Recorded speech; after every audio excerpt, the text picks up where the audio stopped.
Hello అండి, welcome to Kalanjali boutique. వీళ్ళైతే మనం బొటిక్ పెట్టినప్పటి నుంచి తన పెళ్లికి కూడా ఇక్కడ ఇచ్చారు. ఇప్పుడు వాళ్ళ సిస్టర్ పెళ్లి, ఇవన్నీ వాళ్ళ బ్లౌజే. లెహెంగాస్, హల్దీ అవుట్ఫిట్స్ అన్నీ ఉన్నాయి.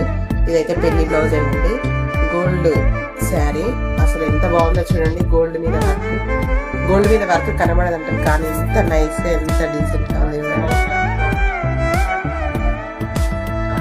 ఇదంతా మొత్తం జర్దోసి వర్క్, ఇలా టెంపుల్ షేప్ లో కట్టించాను. హ్యాండ్స్ వచ్చేసి చూడండి అసలు ఎంత బాగుంది. జర్దోసి, చెన్నా వర్క్, జడ్కన్స్, ఇలా కింద కట్ వర్క్ ఇచ్చాను. Self hands. పెళ్లి బ్లౌజ్ అయితే చాలా బాగా వచ్చింది. ఇది ఒకటి పింక్ కలర్ బ్లౌజెస్, ఇది చిన్న పాప. ఇవన్నీ సో బ్లౌజెస్ ఎలా ఉన్నాయి కస్టమర్ మాటలు ఎట్లున్నాయి? బ్లౌజెస్ ఎట్లున్నాయి? అవుట్ఫిట్ ఎట్లున్నాయి? బాగున్నాయి వర్క్